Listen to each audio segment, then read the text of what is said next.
Jelas sekali ayatnya. Jadi Isa itu meniup kepadanya, kepada burung. Sehingga burungnya bisa terbang. Lalu,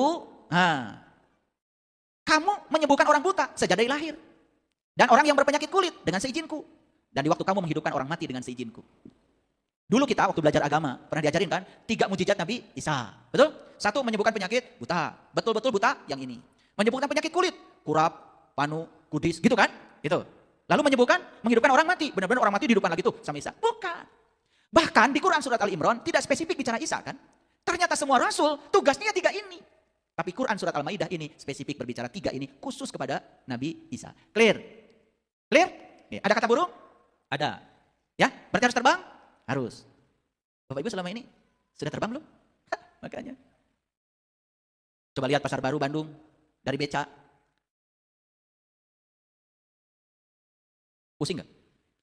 Coba lihat Pasar Baru dari atas, terbang dari pesawat.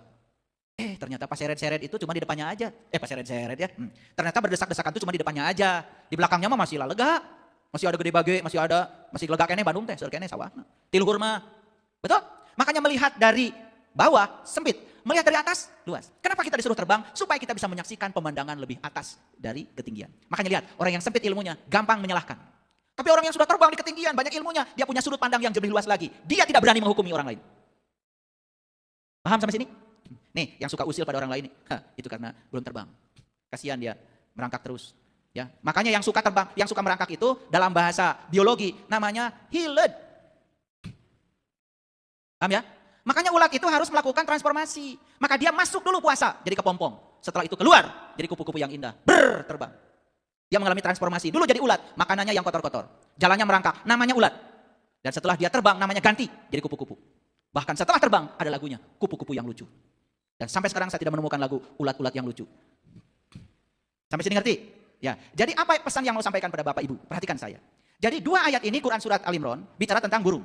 Quran surat Al-Maidah bicara tentang burung. Jadi kalau kita ingin menyembuhkan 3 penyakit, buta, mata kolbu, penyakit kulit, dan kematian kesadaran, 2 ayat ini menyarankan kepada kita, cobalah kamu mencoba jalan lain, yaitu jalan mendaki. Tetapi untuk mendaki harus pakai sayap, harus terbang. Disitulah Bapak Ibu perlu bimbingan seseorang yang bisa menerbangkan kita. Paham sampai sini? Ada nggak ayat Quran yang sia-sia? Nggak ada. Quran itu keren Bapak Ibu. Nah ini kita udah nyentuh bagian dalam nih sedikit ya. Nih, keperawanannya sedang kita sentuh ini. Oke. Ini gambar apa Bapak Ibu? Jadi kalau Nabi Muhammad bicara buruk dalam tradisi Arab, ternyata leluhur kita di Nusantara sudah bicara lebih awal sebelum Nabi Muhammad. Mereka sudah bicara tentang burung. Makanya di Quran ada burung hudhud. Betul nggak? Itu. Tapi kita nggak paham selama ini.